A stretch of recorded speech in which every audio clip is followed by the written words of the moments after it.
bisikleta ko ay kayamanan ko. Masaya ako sa binibigay na benepisyo.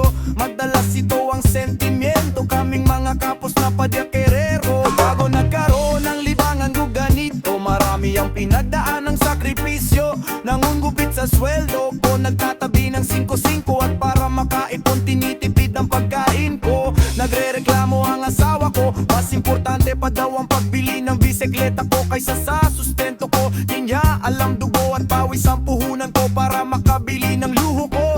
Wala din siyang alam kung ano ang naibibigay na kabutihan sa aking katawan. Pundasyon ko ito para nananatili akong malusog at malakas para sa trabaho kong walang wakas.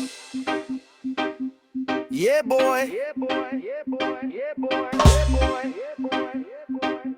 Yeah boy!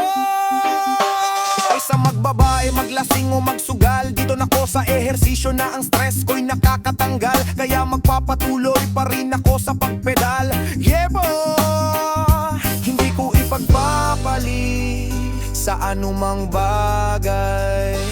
Kahit ako pa'y ihiwalay, ang pagbibisikleta ay aking gabay tungo sa pagkulay.